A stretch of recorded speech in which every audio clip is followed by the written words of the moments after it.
Come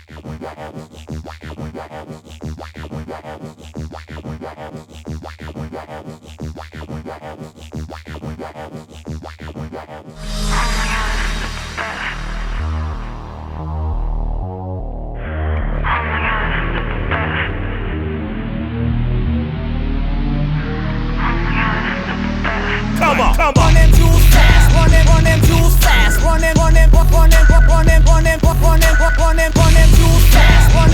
jewels fast, run them. Welcome to the Week 14 edition of the Sharp Football Analysis Podcast. My name is Warren Sharp of SharpFootballAnalysis.com. We are now in Week 14. This podcast, unfortunately, is coming out a couple days later than typical. That's because I'm under the weather here. I put it off for a couple of days and still feel kind of like crap, but we'll go ahead and try to run through it anyways. But as a result, this one's going to be kind of like the Thanksgiving podcast that we recorded just a day before the actual games on Thanksgiving, where instead of spending the bulk of the podcast rehashing every single game that we saw from Week 13, I'm going to touch on some of the games, some of the matchups, and how they play into the upcoming slate of games here in Week 14. We're going to, of course, go over the storylines and some of the big takeaways, I think, and one of them is going to relate to the Thursday night game that we're just going to watch here tomorrow between the Vikings and the Arizona Cardinals. We had a good podcast last week, a couple of great results, obviously. Totally nailed the fact that the Minnesota Vikings are struggling, Teddy Bridgewater struggling, all over the Seattle Seahawks in that one, all over the improved offensive efficiency from Blaine Gabbert, and how that could help the San Francisco 49ers. I mentioned with Evan Silva when we were discussing that one, broke that game down in great detail, got that one as well. So a number of great results, but let's just cut to the chase and dive in here to some of these headlines.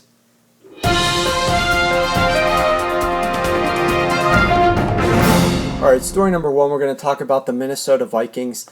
This was a definite team that we played against last week. They were off of a big win over the Atlanta Falcons on the road in Atlanta in a game that they won by double digits. But the reality was they did not play the Atlanta Falcons. The stats are pretty much identical. Early down success rate was actually identical in that one. And so were the other per play stats. So they were fortunate to get that big win. They come back home and just had a terrible matchup. You know, going into it on this pod last week, I was telling you about how bad this matchup was going to be for the Minnesota Vikings. There's a definite recipe for how you can beat the Minnesota Vikings right now. And it basically revolves around the run game. If you can stop their run, and if you can run the ball, if you're a team that's capable of playing decent run defense and you got a decent run offense, you're going to be able to beat the Minnesota Vikings probably 70% of the time, barring turnovers and that sort of thing. It's really, you know, they don't have a very good run defense, and when you can run on them, then you can set up some things in the pass game. And defensively, this is a team where you got to put the ball in the quarterback's hand. He's been struggling tremendously, significantly worse season than he had last year.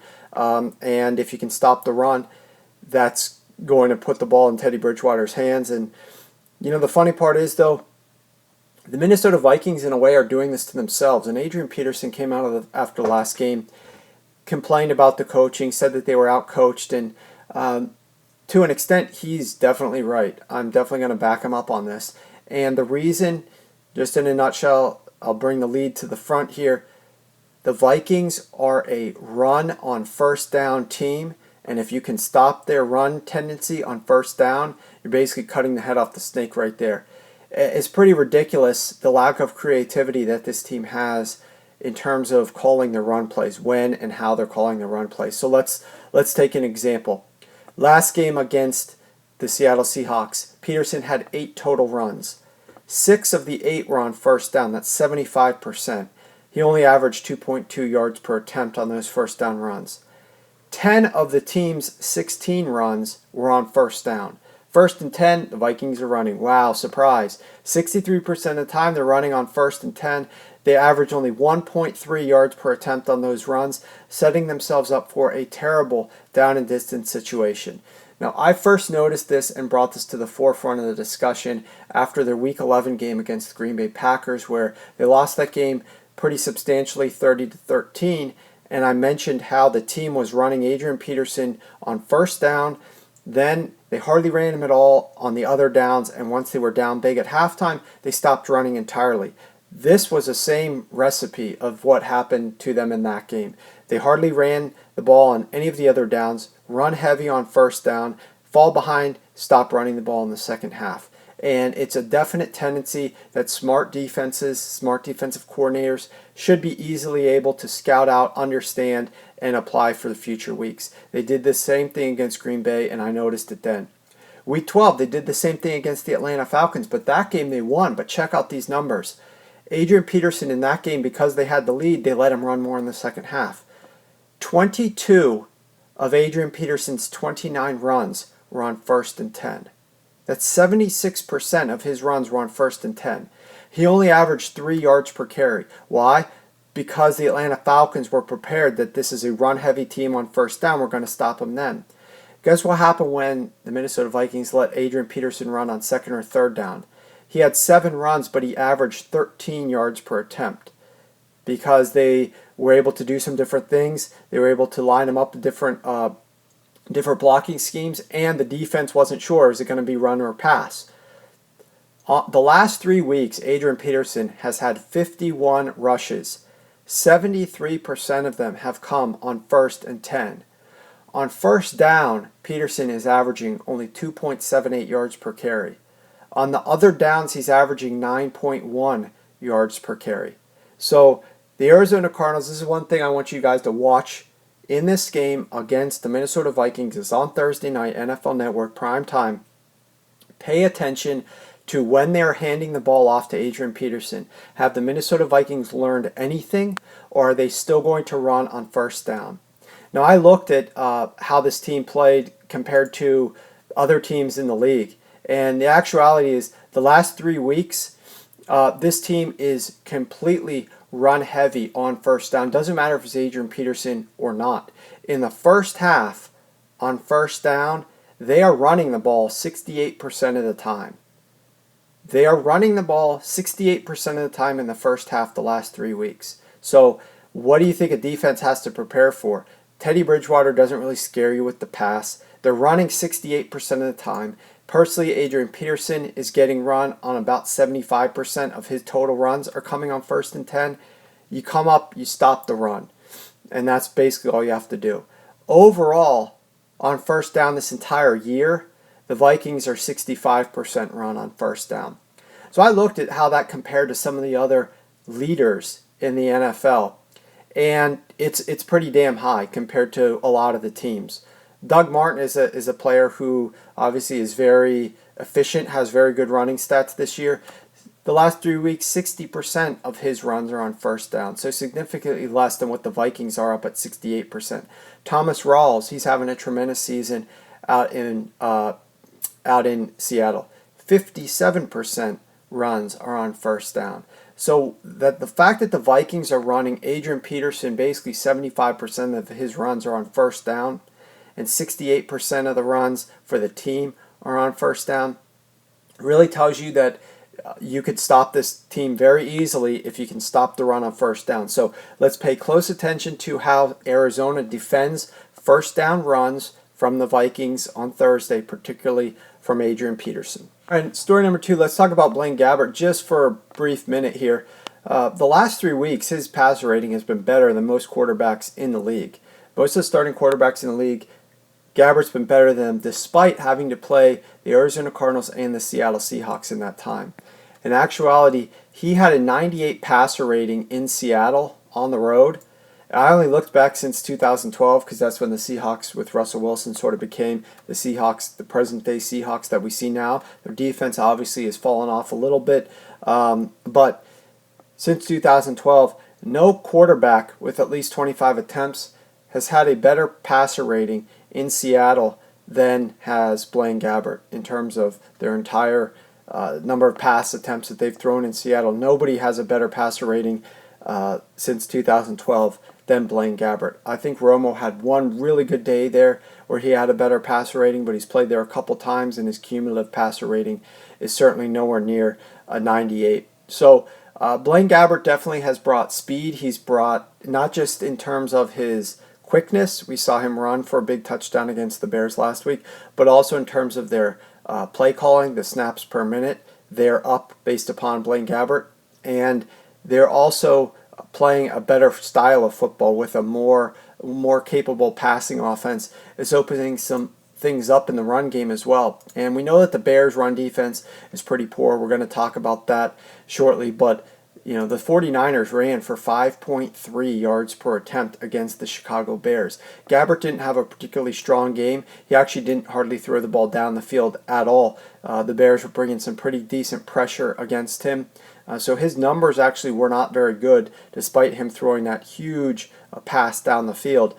But the 49ers were able to run the ball against the Chicago Bears a little bit, and in part that was due to Blaine Gabbert throwing the ball better than what Colin Kaepernick has been doing. So let's not go out and claim that the 49ers are going to get another road win as an underdog outright this week against the Cleveland Browns. Another early start 1 o'clock game after having just played an early start 1 o'clock game in Chicago. But let's face it, technically they do have a better shot at pulling off this victory than they did last week against a very good Chicago Bears team. And they were able to get that one in overtime. So let's pay attention to what Gabbert does for the 49ers moving forward. Story number 3, Tom Coughlin and the New York Giants failing to get the job done in close games. They just lost another game here by 3 or fewer points when they failed to connect on a field goal late in that game in overtime. And the Giants are now 1-4 this season in games decided by 3 or less points, and 2-9 since 2012. Both numbers are worse than the NFL. 2-9 reflects an 18% win rate in these games that are decided by 3 or fewer points. Part of the problem this year, I would say it's twofold. Number one, let's pretend that they have the lead in one of these close games. They're terrible at running the football. They are absolutely one of the worst teams at running the football in the NFL. So they're not going to really be effective when they're trying to run the clock out because they're just so bad at running the football. They literally rank, in terms of rushing efficiency, 26th, gaining about 3.7 yards per carry. Especially if they get down to the red zone, they're even worse down in the red zone. They cannot run the football at all in the red zone. So they're not very good at running out the clock. And that allows their opponents to have time to come back on them. If they have the lead, then the other team's going to be trying to pass the football on them. And one of the key things that you try to do if your opponent's trying to come back is you try to get pressure on that quarterback because you know that team is going to be more one-dimensional. The Giants are one of the worst teams in the league at rushing the quarterback. So they don't get enough pressure on the quarterback. The quarterback has time to work ball down the field, just like we saw from Ryan Fitzpatrick last week and came from behind. They were down by 10 points late in the fourth quarter, were able to rally and send that game into overtime and eventually win it. So the Giants have a couple of key critical issues. They can't run the football, so they can't run games out. They can't pressure the quarterback, so they can't keep teams from coming from behind. And then just a general problem for the team, they're absolutely miserable inside the red zone. If you look at their stats, they're pretty damn bad inside the red zone offensively. They actually are converting 40% this year in the red zone in terms of touchdown rate. That is ahead of only the Cleveland Browns by 0.6%. The Browns are 39.4% this year. The Giants are 40%. And the last 3 weeks, actually, the Giants have been the worst team in the league, converting just 11% of their trips to the red zone into touchdowns. And it's in large part because they're so inefficient inside the red zone. If you look at actual efficiency metrics, they rank 30th in red zone passing and 30th in red zone rushing. So combined, of course, they are the 32nd ranked team in terms of offensive efficiency inside the red zone. That certainly has resulted in them converting on the second fewest touchdowns in the NFL. So they can't score points when they need to down there, and they're struggling in these other two areas. That is one of the big things, but of course there's decision making, there's coaching. Do I kick the field goal? Do I try to go for it on fourth down? Do I try to run the clock out? There's a lot of basic things that even a team as inefficient and ineffective as the New York Giants are could be doing better and could be improving to give them a better leg up on their competition to try to stay in some of these games and try to, more importantly, win some of these close games. But it seems like Tom Coughlin really does not have a clue when it comes to a lot of the actual decisions that need to be made. And then he stands on the sideline with this ridiculous puzzled look as if he's mad at the players or he's mad at the situation. And he should just be mad at himself and his own decision making. But he always has this ridiculously puzzled look. I mean, it's getting to be pretty pathetic. I'm not sure how the New York Giants fans continue to stand for him losing these close games and making some of these poor decisions late in games. Coaching is difficult to come by in the NFL, but he certainly is not on a good run, that is for sure. All right, next up, let's talk about the Philadelphia Eagles. Obviously, they had that huge win over the New England Patriots. It was the largest road upset that the Eagles have gained in the last 10 years, basically. But let's not get too Chip Kelly crazy about this game and about this upset. His offense gained only 4.2 yards per play. That was 0.04 yards per play better than the abysmal St. Louis Rams. It was the fourth worst of any team last week. And actually, their numbers were not all that dissimilar from what they did Week 12 against the Detroit Lions. In Week 12, they gained 14 first downs. Last week, they gained 15. Week 12, they converted 43% of their third downs. Last week, they converted 43%. They had 16 third down attempts both weeks as well. They converted every single time they got into the red zone last week, and they did the same thing against the Lions. The difference is in that Lions game, they got their butts kicked 45-14, and in this game, they got handed a 35-28 victory. It was not because of their offense, which put up 2 touchdowns. It was because of their non-offensive touchdowns. They had 3 of those, one of which was I think it was 100 or 101 yard interception return. They had a punt return and another one. So, this offense still is struggling. And if you look at this defense for the Eagles, they allowed the Detroit Lions, a fully healthy Detroit Lions with their full complement of wide receivers, to get into the red zone 6 times and score 6 touchdowns. They let Tom Brady, with no receivers, literally, no tight end, to get into their red zone 5 times, and Brady converted 4 out of the 5. If you take away that one interception that turned into a pick 6, you're looking at a Patriots team that's probably putting up at least 30 points on the Philadelphia Eagles. So their defense is still not playing very well. This week they have to go up against the Buffalo Bills, who are obviously capable of hitting deep shots now that Sammy Watkins is fully healthy. They have Shady McCoy playing really well. This is a revenge game for Shady McCoy. So this game should be pretty interesting, but let's not all of a sudden try to suggest that Chip Kelly has figured it all out and this offense is producing well. They're clearly not. The quarterback was only throwing for 5 yards per attempt. That was 29th of all teams last week. So they still have a ways to go. All right, next up we like to look at some of these key metrics. The first one that we always touch on is early down success rate passing. How do quarterbacks do passing on first and second down? Andy Dalton had the best day of any quarterback. He passed for a 144 passer rating against the Cleveland Browns secondary on first and second down. Russell Wilson threw a ton of passes on first and second down against the Minnesota Vikings. He completed 76% of them, 2 touchdowns, no interceptions, a 139 passer rating.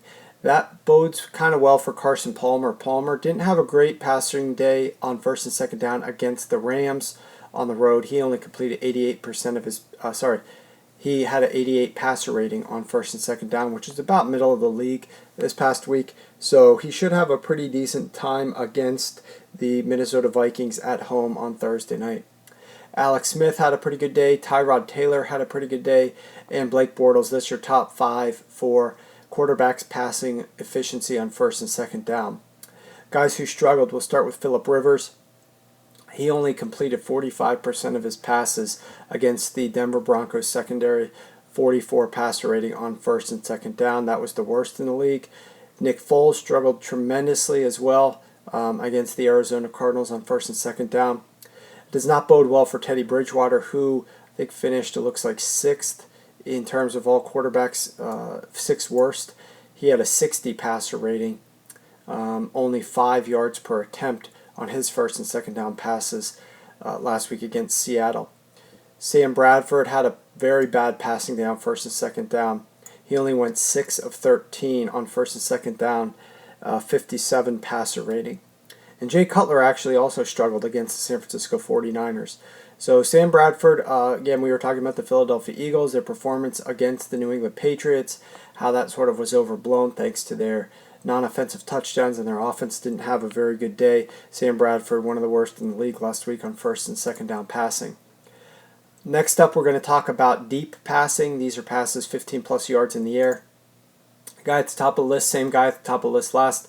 On the last stat we discussed, Andy Dalton, he had a perfect passer rating. He was 5 for 5, 143 yards, 2 touchdowns, no interceptions, 158.3 passer rating against the Cleveland Browns secondary. So that should technically bode pretty well for Blaine Gabbert when he goes up against those guys this Sunday. If Andy Dalton has such great numbers, both on first and second down as well as on deep passing, then Blaine Gabbert potentially could have a decent day. Blaine Gabbert struggled tremendously last week in terms of his passing, particularly on deep passes. He really didn't throw very many attempts deep, apart from that one successful one in overtime that won the game. Other than that, he was 0 of 2 on deep passes, so he didn't really throw the ball much down the field. He has more opportunities in this game. Russell Wilson against the Vikings, he had a really good day. An interesting one to discuss, the third best guy was Tyrod Taylor. It's not that he had a high completion rate, but he did hit 3 of 7 for 146 yards, 1 touchdown, and 130 passer rating. Now, 2 of those 3 completions both came to Sammy Watkins, and ironically, both were for 53 yards each. Now you've got, he obviously did against the Houston Texans. Now you've got Tom Brady, who's going up against the Houston Texans. Now Brady actually threw against this Philadelphia Eagles secondary deep 11 times, which is one of the highest rates. There was only one quarterback who threw more often deep. That was Ben Roethlisberger. So Brady and the Patriots are pushing the ball down the field. The problem is they don't really have the guys to catch it. They don't have a Sammy Watkins. So Brady only completed 4 of 11 for 93 yards and 1 interception against the Philadelphia Eagles when he threw the ball 15 plus yards in the air down the field. That's a 29.7 passer rating, one of the worst in the league last week, and they were throwing the ball fairly often down the field. So, against the Buffalo Bills, Houston secondary obviously gave up 2 big plays to Sammy Watkins, but it'll be interesting to see if Tom Brady is able to get anything out of his receivers against Houston as well. Teddy Bridgewater really struggled throwing the ball deep, as did Austin Davis, filling in for the Cleveland Browns. Now we're going to see Johnny Manziel try to throw the ball deep against the San Francisco 49ers this upcoming Sunday. Nick Foles, ridiculously terrible day, 1 of 8 on deep passes for a 3.1 passer rating. But the guy I want to spend a second talking about is Brock Osweiler. Brock was obviously brought in because Peyton Manning was faltering and not able to stay healthy, not able to prevent interceptions, and just playing terribly at the quarterback position. But one interesting element from Brock Osweiler, though he's younger, though he has a strong arm, is that his deep passes are not being successful whatsoever. He's been very strong for the Denver Broncos on his shorter passes, but this could definitely be something that teams can adjust for moving forward, and that's trying to force Brock Osweiler to throw the ball deep. He went 0 of 5 in deep shots this past week against the San Diego Chargers defense. 0 of 5, and the Chargers don't really have all that great of a defense. On the year, Brock Osweiler, on passes that travel 15 plus yards in the air, so we're not talking like 30-yard bombs here. We're just talking about 15 plus yards in the air. He's played in 4 different games, and he's completed only 3 of 16 passes that are 15 plus yards in the air. That's 18.8%. He also has 2 interceptions, no touchdowns on those passes, and a rating of 12.8. Remember, a perfect rating is 158.3. He's got a 12.8 rating on deep passes. So Brock Osweiler not able to get the ball down the field with much accuracy. It'll be interesting to see this matchup against the Oakland Raiders. Obviously, Oakland's been struggling. David Carr, very inefficient, very inaccurate on his passes, especially later on in the second half against the Kansas City Chiefs.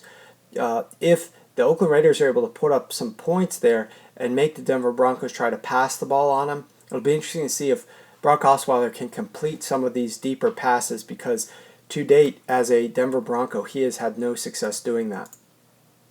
Looking at the quarterbacks in the scoring zone, this week was actually a great week for some of the young talent in the NFL, and it's interesting to see the dichotomy between some of the younger players and some of the more veteran, experienced players. Usually in the scoring zone is where you would see decision making factor into passes in a big way, and the guys with more experience are going to be the guys who have seen these types of coverages before, understand the routes better, and generally would be able to have a higher completion rate, a better performance in the red zone. But we didn't see that. We saw quarterbacks like Brian Hoyer, Marcus Mariota, and Cam Newton. Each of those guys went a perfect 5 for 5 inside the opponent's 25-yard line. They each threw at least 2 touchdown passes. Newton had 4, Hoyer had 3, Mariota had 2. And all posted a 148 passer rating or higher. So those guys were actually the 3 best in the NFL. We also had guys like Andy Dalton, Russell Wilson, Brock Osweiler have very strong ratings of about 122 or better, and all finished inside the top 10 in terms of scoring zone passing. So those were all good numbers. Ironically, a lot of the more veteran players struggled down there. We're talking about Eli Manning going 3 of 6 for only 31 yards and 1 interception. That was a 25.6 passer rating. Phillip Rivers, Matt Castle, both these guys had terrible passer ratings inside the opponent's 25. Charlie Whitehurst filled in spot duty. He was terrible. Matt Schaub was terrible. Matt Hasselbeck was not very good either. So a lot of these guys with more experience didn't do very well, and I mean that's promising. Hopefully we'll have some of these younger quarterbacks perform really well in that scoring zone. It gives some hope for points and production and efficiency for these younger guys. Last but not least, let's talk about short yardage rushing, because that's a big factor in some of these games. A lot of teams think that the NFL is all about passing now, but it's all about converting first downs. And if you can convert first downs on 2nd and short or 3rd and short, it helps out a lot. So what I like to look at is rush plays where 1 to 3 yards to go are needed to get a first down. And I like to look at how efficient people are. You look at the San Francisco 49ers. We all know that the 49ers at times struggled running the football this year, but the Chicago Bears defense is very bad against the run. The 49ers had 4 plays where they ran the ball needing 1 to 3 yards. They converted first downs all 4 times, 2 of which they ran in for touchdowns, and they averaged 13 yards per rush on those 4 plays. Carolina Panthers, another team that had 4 plays, they converted 75% into first downs against the New Orleans Saints. Another team who ran the ball an awful lot and had some decent success was the Seattle Seahawks against this Minnesota Vikings run defense, who had some players injured like Linval Joseph. Seattle ran 8 times when they needed 1 to 2 yards. They converted 6 of them into first downs, averaged 5 yards per carry on those runs. And the Cincinnati Bengals, 10 rush plays when they needed between 1 to 3 yards to go against the Cleveland Browns defense. They converted 70% of those into first downs. Teams that struggled to run the football when in short yardage situations when they needed to convert first downs. The Colts tried 4 times to run the ball when they needed between 1 and 3 yards to go. They gained an average of negative 1.25 yards per carry. They did not have a single first down in that situation. So that's a big problem, and that's going to be an interesting matchup for the Cincinnati Bengals, who we just indicated, very strong. They ran the ball an awful lot when they needed between 1 and 3 yards to go. Now the Pittsburgh Steelers, they just had a really good defensive day stopping the Indianapolis Colts. We'll see how they do against a really decent run team in the Cincinnati Bengals. And if Cincinnati is able to have success in those plays, how that affects the Pittsburgh Steelers defense. The Green Bay Packers, very poor on short yardage rushing. as were the New York Giants. So those are some teams that were bringing up the rear of this stat. We also always like to look at performance inside the opponent's side of the field when teams start with really good field position. The Indianapolis Colts, for example, started 4 drives against the Pittsburgh Steelers inside of Steelers territory. So how many points did they get on those drives? 4 drives. They scored 1 touchdown, 1 field goal. The problem, they threw 1 interception and also 1 fumble. Now that game obviously wasn't even close, but you cannot be turning the football over when you start a drive in such great field position, because generally speaking, even if you're at the opponent's 45-yard line when you first start your drive, you really only need about 10 yards or so until you're in field goal range. So you cannot afford to turn the ball over when you're gifted such great starting field position. But that's what the Colts did. We also saw 3 other teams in similar spots. We saw the Bears, the Raiders, the Chiefs, and the Redskins start 3 drives inside their opponent's territory. Teams that were most efficient when they started those drives inside opposing territory were the Chiefs and the Redskins. The Chiefs scored 2 touchdowns on 2 of their 3 drives, and the Redskins scored 1 touchdown and 1 field goal on 2 of their 3 drives. The Oakland Raiders, pretty inefficient. They punted twice and scored 1 touchdown, but the Chicago Bears, the worst of the bunch, they had 1 field goal on 3 drives. That's the only scores they made. They also got the ball and punted once, and then of course they missed a field goal when they had a really big kickoff return that set them up in position to win that game in regulation that they shanked. So that was a problem for them. And with that said, let's go ahead and start talking about some of the games in a little bit more deeper detail, but with a focus on what we can expect this week from some of these matchups. Alright guys, first game up we'll talk about is the game between the Buffalo Bills and the Philadelphia Eagles this upcoming Sunday, Week 14. We already talked about the Philadelphia Eagles. This is a team that really, their last win over the New England Patriots, kind of masquerading there. They scored 3 touchdowns that were non-offensive in terms of return touchdowns, punt block touchdown, punt return touchdown, and an interception return touchdown, basically a 100-yard return touchdown there. You know, offensively, this team produced only 5 yards per pass attempt against the New England Patriots, and they actually allowed the New England Patriots to run 86 offensive plays. 86, that's because obviously the Philadelphia Eagles run at a more of a breakneck tempo, so there's tons of plays in the games that they have, and when they're playing against another opponent, they usually give that opponent a lot of opportunities. And sure enough, the New England Patriots had 57 pass attempts in this game and 25 run attempts. Now, they ran 25 times for 4.1 yards per attempt. They weren't quite as efficient passing the football. Brady only completed 53% of his passes, 5.7 yards per attempt. And we discussed earlier how he did take 11 shots down the field, only connected on 4 of those. His overall passer rating was only 73. He did throw 2 interceptions. So this kind of sets up interestingly because I think the Buffalo Bills should have plenty of opportunities in this game against the Philadelphia Eagles to make some things happen offensively. They should be able to run a fair number of plays in this game, should be able to give Tyrod Taylor opportunities to run, should give him opportunities to throw the ball deep over the top to Sammy Watkins. And interestingly, that's the pretty much only success that they had from the passing game against the Houston Texans. The Texans last week, very strong defensive effort. This is a team that is really one of the better defenses in the NFL as they currently stand. Just some tremendous performance defensively. And even though they lost that game against the Buffalo Bills last week, did the Texans 30-21. They actually held the Buffalo Bills to only 15 first downs in that game and forced them into 16 third down attempts. Meanwhile, the Texans gained 21 first downs. So the Texans kind of outstatted them from that perspective. They had more total passing yards than did the Buffalo Bills in that game. But so the pass completion rate from Tyrod Taylor was not very strong, only 52% completions against a very stingy Houston Texans defense. But he was able to hit on a number of deep passes down the field to Sammy Watkins. I think he had a pair of 53-yard completions down the field. We already talked about some of his stats from a deep passing perspective.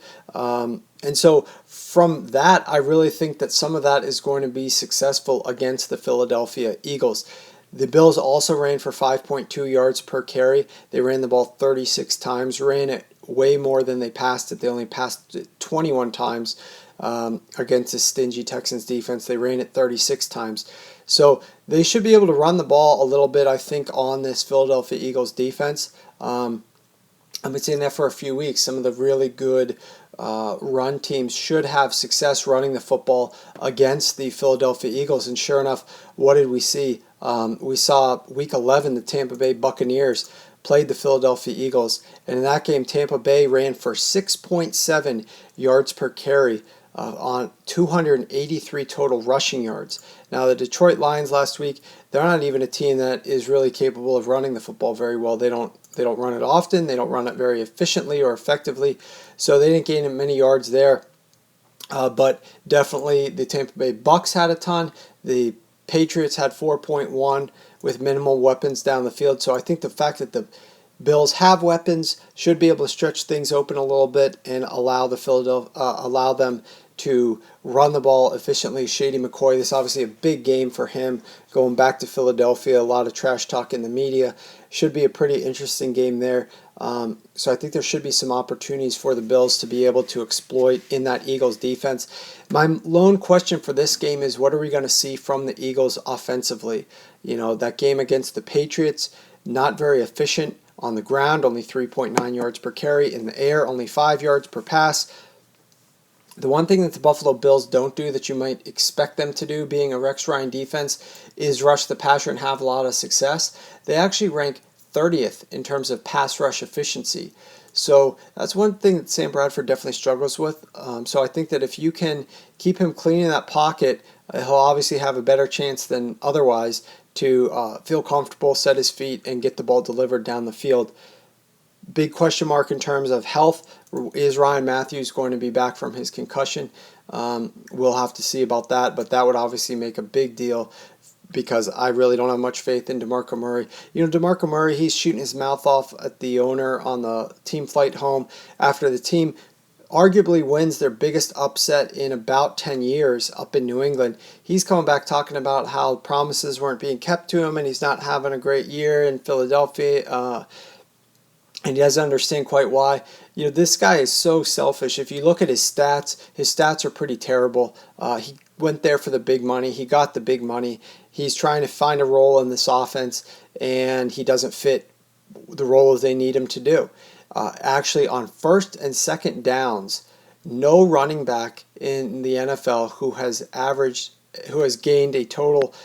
had a 70 or more carries has a worse yards per carry attempt on first and second down than does DeMarco Murray. And there's a sample size of about 38 to 40 running backs there. And he literally is dead last in terms of first and second down runs, what his yards per carry is in the NFL. It's pretty dreadful. So if Ryan Matthews is back, they certainly started to work Sproles in a little bit more. If they work Ryan Matthews in, limit DeMarco Murray even more, they could have even more success. The Cleveland Browns hosting the San Francisco 49ers, and this game here is pretty interesting because we've got two quarterbacks who are going to be starting this game that obviously weren't starting earlier this season. At the start of the season, we've got Blaine Gabbert for the San Francisco 49ers, and we've got Johnny Manziel for the Cleveland Browns getting a third shot here, or how many shots that this guy's going to get in the NFL. Could be one of his last ones, as long as he keeps his off-the-field business in order. Then he could extend this even if he has a couple bad games. They really want to see what this guy's got to offer throughout the close of this season so they can understand what direction they're going to go next year. So despite this being a fairly unimportant game for both these teams in terms of playoff implications, it actually is pretty damn important for both these quarterbacks. Gabbert's obviously trying to showcase his abilities for the 49ers or another team and showcase what he can still do. And what we've seen from him is a lot of impressive play. We already talked about him earlier in this podcast. He's also extremely quick on the field, is operating this team at a pretty high pace. One of the things that the 49ers did against the Bears was they were able to get the ground game going. They gained 5.3 yards per attempt on the ground last week against the Chicago Bears. That is obviously going to be very important because they're playing another team in the Cleveland Browns who are very bad against the run as well. The Cleveland Browns actually ranked 29th in the league defending the run in terms of efficiency. So that should give Blaine Gabbert an extra cushion there to allow the ground game to have a good day. Now, Gabbert did not have a very good day passing the football. He obviously had that big bomb in overtime to finish the game with 26 points and win that game 26-20 in overtime. But overall, apart from that one big pass, his numbers were not very strong. He was not throwing the ball very far down the field. So it'll be interesting to see what they do in this game because weather should be potentially a factor here. We're talking about a little bit of rain, possibly a little bit of wind.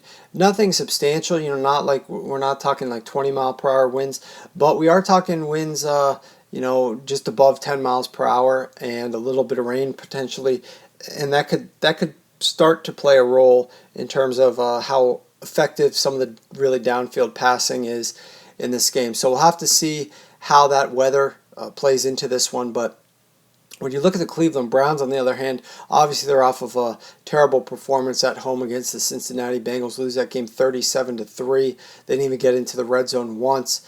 And now they get Johnny Football back in there. The hope, obviously, when we saw him last was Week 10 against the Pittsburgh Steelers on the road. And against the Pittsburgh Steelers, he performed extremely, extremely well in that spot. Against the Pittsburgh Steelers, he led the team into the red zone 4 different times, and they only converted 1, but he actually completed 73% of 45 pass attempts for 7.3 yards per attempt, 1 touchdown, 1 interception, and a 92 passer rating. The team could not run the football whatsoever, so they were just letting Johnny Manziel throw the ball around. And if that's the case, in this game against the San Francisco 49ers, we could be in for an aerial showdown because obviously Johnny Manziel can scramble in the pocket, can wait for things to develop down the field, can hit receivers down the field on broken plays or things of that nature. And in terms of run defense, though, the San Francisco 49ers ranked 28th there. I was actually a bit surprised that the Chicago Bears did not have more success against this 49ers defense last week. They gained 170 yards on the ground, but it took them 42 carries, so they only averaged 4 yards per carry. And passing the ball, they only got 6.3 yards per attempt and only a 58% completion percentage from Jay Cutler. So definitely not the best of numbers from that Chicago Bears offense against this 49ers defense, but this is a very difficult spot for the 49ers against the Browns. They have a back-to-back 1 p.m. early start on a team, obviously a couple time zones away from them, further towards the East Coast, and they've got to travel both weekends, so it's going to be difficult for them to come out the gates starting fast, so it'll be interesting to see how that game plays out. All right, moving on to a divisional battle for the NFC South. We've got the New Orleans Saints traveling out to take on the Tampa Bay Buccaneers. This game, obviously, I think is going to be a pretty competitive game. It's going to be difficult for the New Orleans Saints to get up after that big loss against the Carolina Panthers. That was obviously a game that they had circled, given the fact that it was at home, given the fact that this was a Saints team that was 4-7 to begin with. Not really likely for them to do anything, so that was a big game. Try to give the Panthers their first loss of the year. It was an admirable effort. Drew Brees didn't have the best days against that defense, but they did have some success running the football. Drew Brees was effective enough. Only turned the ball over 1 time in that game, and actually were +2 in turnover margin. The Panthers turned the ball over 3 different times. Drew Brees threw 3 touchdowns, 1 interception, 57% completion, 6.3 yards per attempt. They were pretty good in early down success rate, gained a lot of first downs, but the Carolina Panthers, the reality of some of these stats are pretty mind-boggling. They gained 33 first downs on the Saints defense. They ran for 175 yards, over 100 more yards than did the New Orleans Saints, 5.1 yards per attempt, and they gained 7.9 yards per pass play Cam Newton completed 68% of his passes against this defense, 322 total passing yards and a 121 passer rating from Newton, despite him throwing one interception because he threw 5 touchdown passes. So that was a huge game for the Panthers, of course. And that makes you wonder what Jameis Winston is going to do against the Saints defense, getting them at home. The Bucs have not played as well, it seems, at home for whatever reason, but Jameis Winston is getting into a great groove with his wide receivers. Vincent Jackson is back. He's got Mike Evans. He's got, most importantly, a very strong run game, spearheaded by the muscle hamster himself. And I really think that run game is going to be able to wreak havoc on this Saints defense. This Saints defense, run defense, ranks 27th. And a big problem for the Saints, I believe, is they're without Mark Ingram.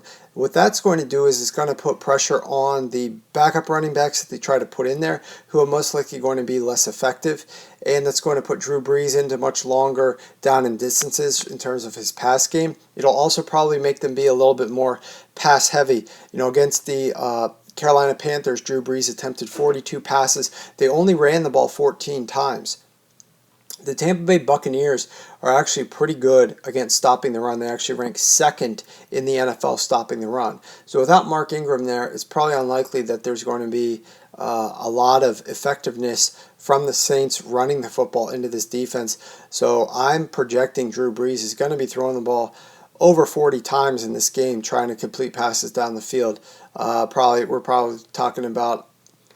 It wouldn't shock me at all if Brees throws the ball at least 50 times in this game. So given that, there's the possibility for clock stoppages. There's a possibility for deeper breaking completions. We'll have to see the injury report for the New Orleans Saints to see if they get back Willie Snead at wide receiver or not. But yeah, I think that there's some edges here for sure for the Tampa Bay Buccaneers. But one thing's is a fact, and that's Drew Brees actually hasn't played terribly in Tampa Bay the last few times. The Saints have won the last 3 games here, 2 of which I think Brees and the offense put up over 24 points in each of those games. So, it's going to be an interesting game, that's for sure. But I think the muscle hamster is a definite play that you're going to be wanting to look at for daily fantasy this week. And I also think that Drew Brees is going to be passing the ball an awful lot in this game. Dallas Cowboys at the Green Bay Packers is going to be a fascinating game to watch because you really do have 2 contrasting styles offensively. But you have 2 contrasting styles offensively that are several degrees removed from their efficiency of last season. And last season they gave us one hell of a battle. This season, however, we'll have to see how this game ultimately plays out. The Dallas Cowboys are a slow-tempo, slow-paced team. They attempt to run the football primarily now because they don't want Matt Castle to throw the ball at all, if at all possible, because he is pretty horrid at throwing the football. He threw a variety of passes to start that game against the Washington Redskins on Monday Night Football that didn't have any business in being in the same zip code as some of those wide receivers. They were pretty terrible. And he ultimately did connect with Dez Bryant on a big pass down the field that set up one of their go-ahead scores. But this team is just struggling, offensively to run the football. They did gain 4 yards per rush against the Washington Redskins, but over the course of the season, the Dallas Cowboys offense is only ranked 18th in terms of efficiency. That's just below middle of the league. Last year, of course, they were one of the very best teams there. So I guess it really does matter who you have running the football behind the line and also who you have a quarterback, because when you don't have a good quarterback standing back there, the defense is not going to respect the pass nearly as much. And that's exactly what's happening here. So I have a feeling that the Green Bay Packers should be able to stack the box and stuff the run. They were able to do that pretty effectively against the Minnesota Vikings a few weeks back and shut down Adrian Peterson. I believe it's going to be the exact same type of blueprint that they're going to try to utilize against the Dallas Cowboys.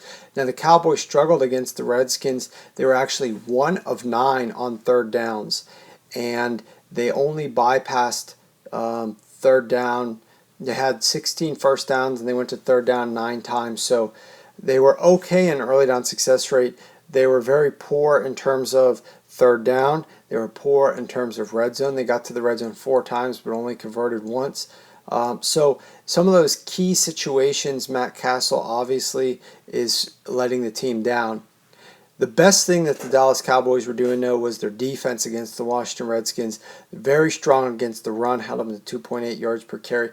That's going to be big to try to slow down the Green Bay Packers run game. The run game struggled again last week against the Detroit Lions. They only ran for 2.8 yards per carry against the Lions. So if the Dallas Cowboys can slow down that run game once again, it just puts more pressure onto Aaron Rodgers. Now, Aaron Rodgers, we know he likes to operate at a little bit of a faster pace. The team calls plays pretty quick, particularly at home. They run at a much faster tempo at home. And so they're going to be a team that's going to try to get out there, spread out the Dallas Cowboys, and try to make some hay, throw in some of the shorter passes.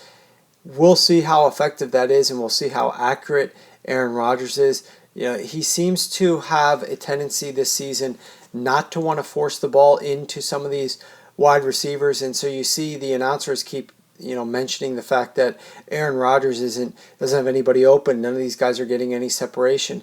The reality is, in years past, he would throw the balls to those guys that were covered. They would just have back shoulder throws. They would make spectacular catches. I mean, we saw the touchdown pass that he threw to Davante Adams in the end zone against the Detroit Lions.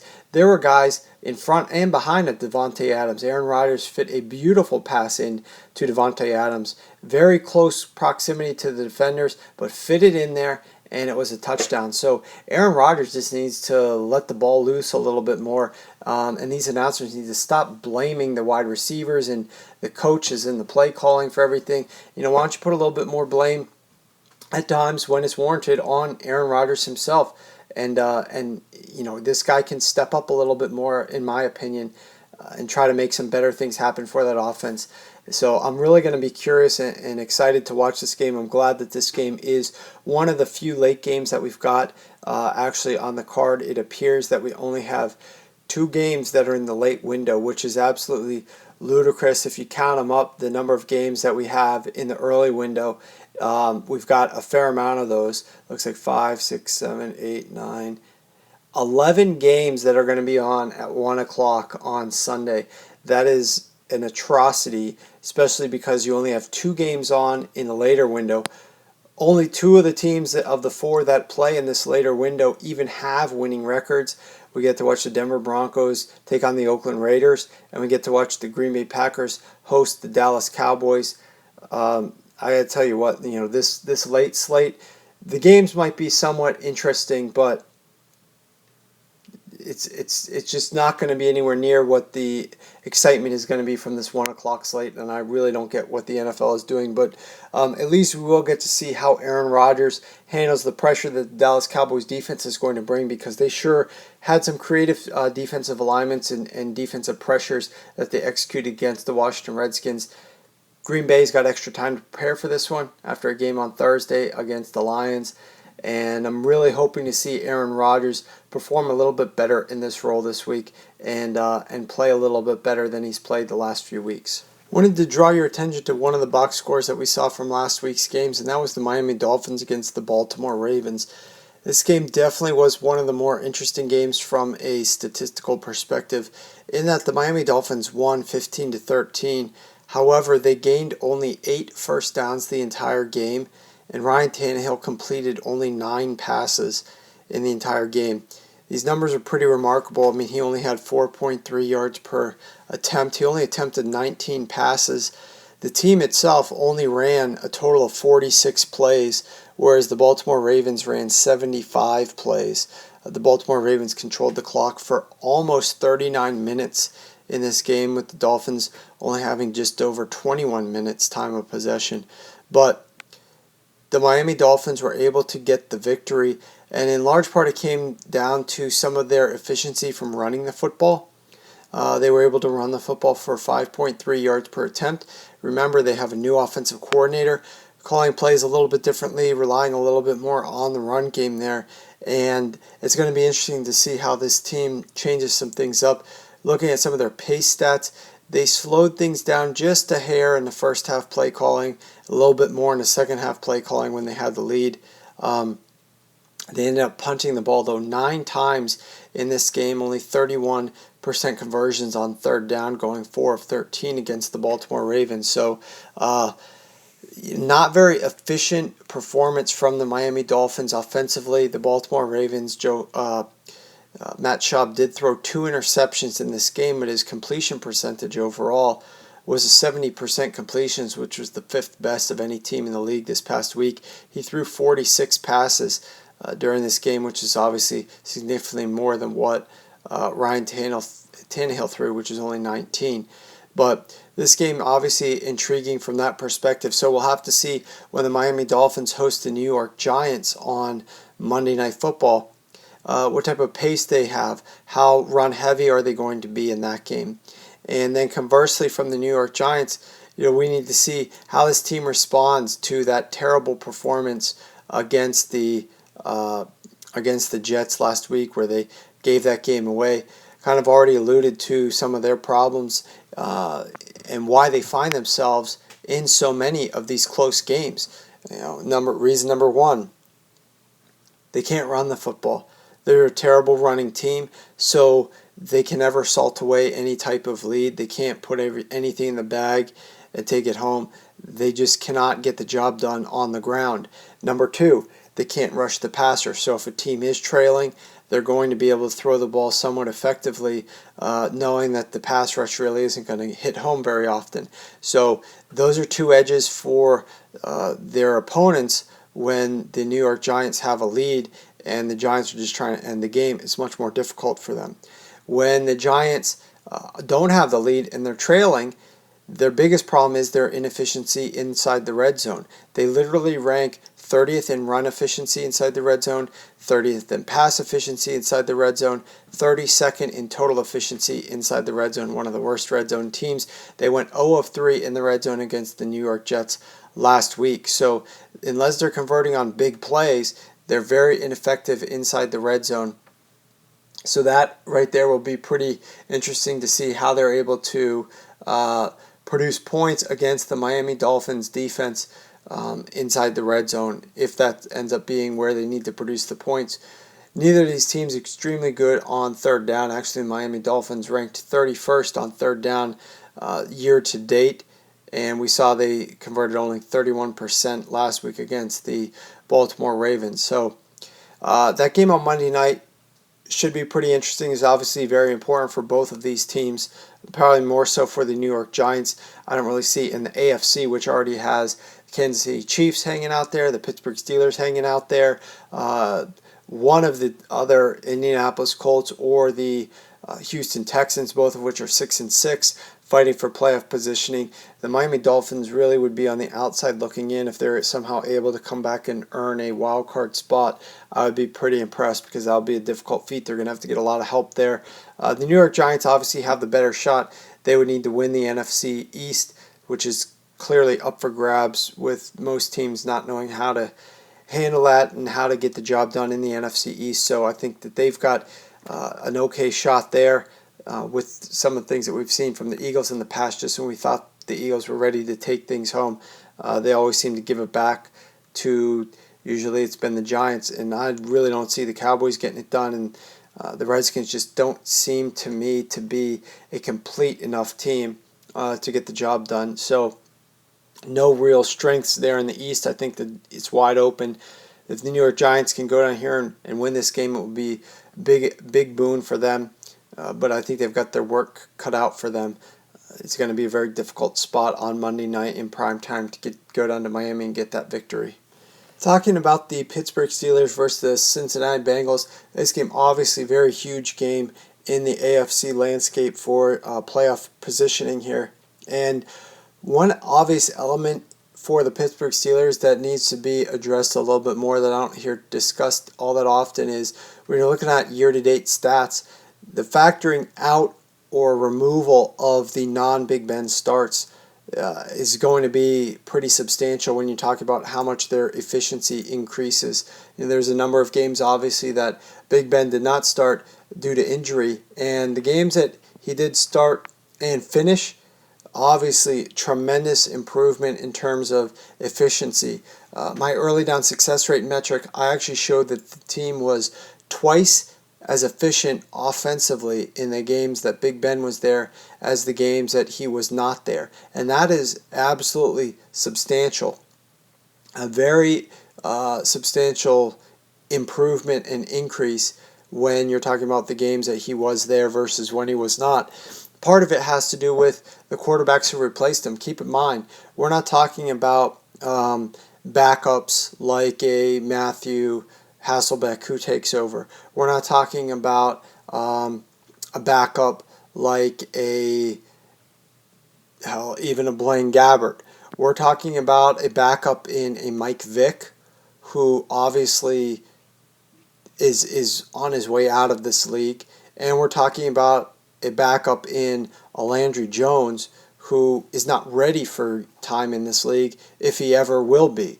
He's never had any type of success in the NFL. He's obviously a very young player that has no starting experience prior to when he had to fill in for Ben Roethlisberger. So you're really talking about a massive drop-off over the course of a number of games.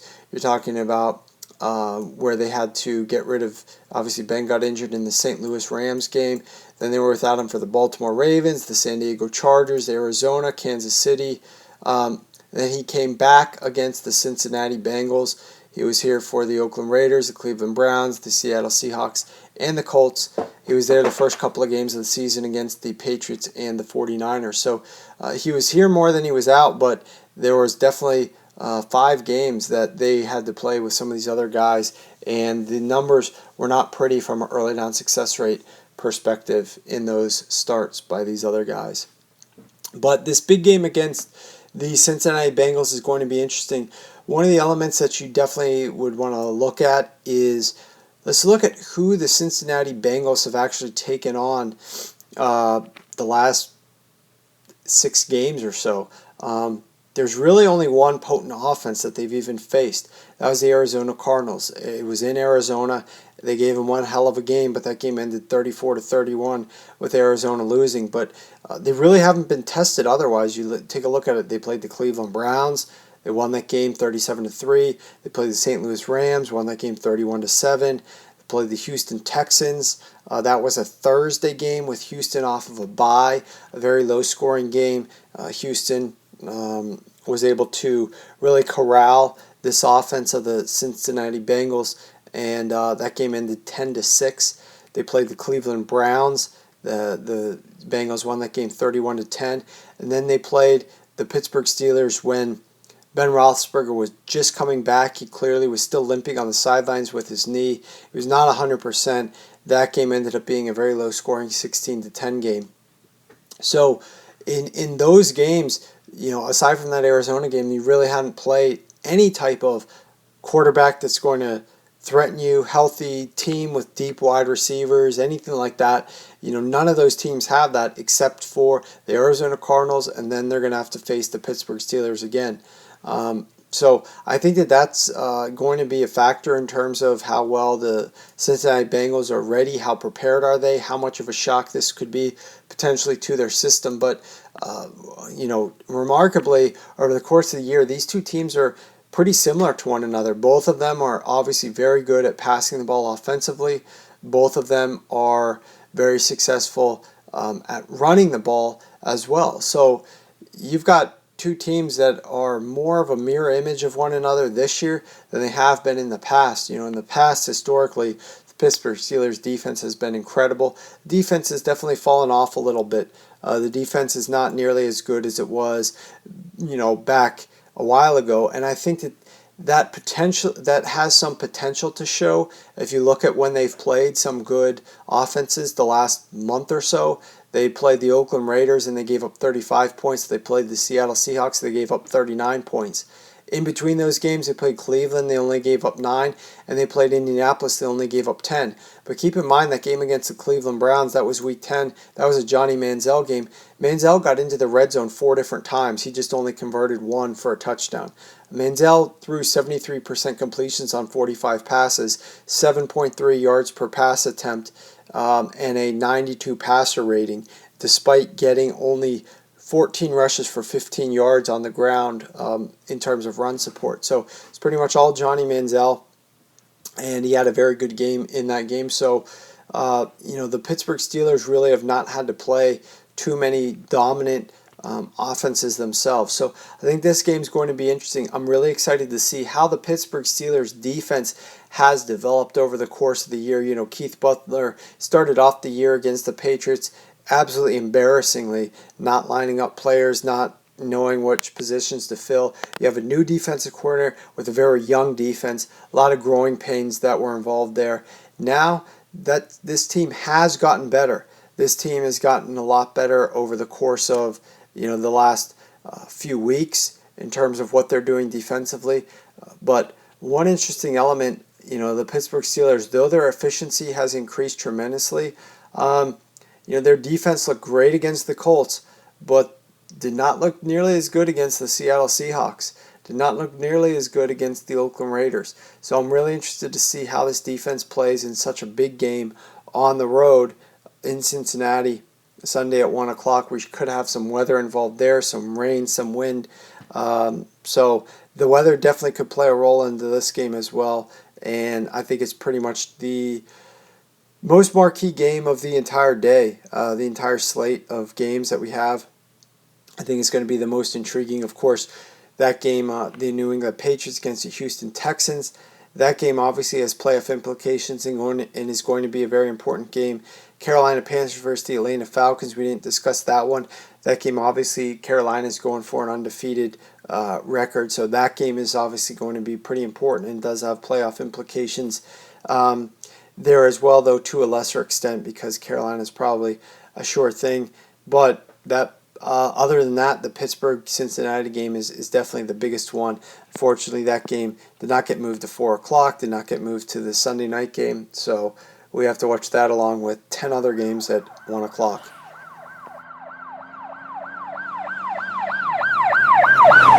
All right, let's break down some of these injuries. We actually don't have too many quarterback injuries, new injuries to discuss there, and that's actually a good thing, for the sake of the league. And that's one interesting element of this season that I've noticed. We're seeing a lot of teams that don't really have absolutely ridiculously pathetic quarterback situations. I mean, Baltimore has just found themselves in one with Matt Schaub in there. But for the most part, even some of these really bad teams, historically we've seen a lot of bad teams with absolutely pathetic quarterback play.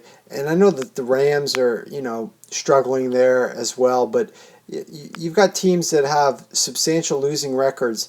Let's talk about, for example, the San Diego Chargers. They still have Phillip Rivers in there. Tennessee Titans, they're also 3-9, but they've got Marcus Mariota, and he could do some things.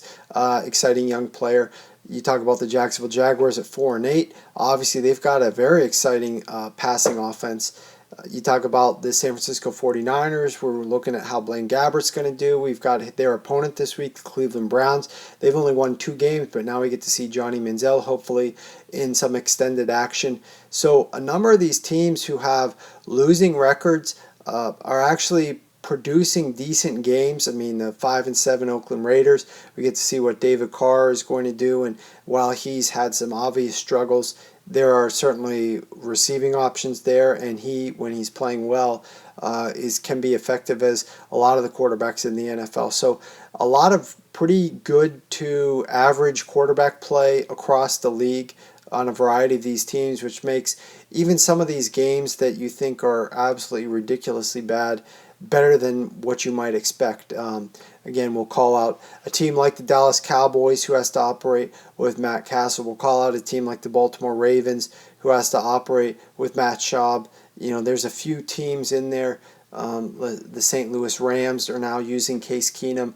So there's a handful of teams, a couple teams that are really struggling from that position, but for the most part, we are getting some excitement from the quarterback play. Moving along to another injury, we're talking about C.J. Anderson. He's injured his right ankle. He did not practice Wednesday, so they've got a game coming up here against the Oakland Raiders, a big divisional game, and so they'll have to see if C.J. Anderson is back because Ronnie Hillman did not practice that game either. Ryan Matthews, obviously very important for the Philadelphia Eagles. He's still recovering from a concussion and a groin injury, so we'll definitely have to monitor his status over the course of the week. It looks like the Jaguars probably will get back Allen Hurns this week from a concussion, so that's going to help their offense. A player that really could be useful for the New Orleans Saints this week, given the fact that Mark Ingram is not there, is Willie Snead. But he suffered a calf strain week 12.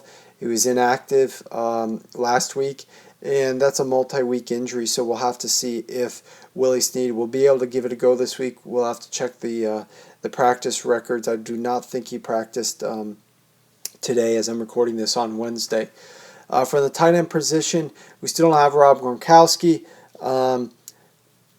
It looks like Tyler Eifert, from his stinger that he suffered, we'll have to see exactly how he will do. I think he's got some nerve contusions, something to that extent, and we'll have to see exactly if he's going to be capable of playing in this game against the Pittsburgh Steelers on Sunday. And with that, that does it for the Week 14 edition of the Sharp Football Analysis podcast. I guess I'm sort of on the injury report myself this week, so I apologize that this podcast was not delivered a little bit more timely earlier in the week, and that it lacks a little bit of the spunk and the nugget overload that it typically has.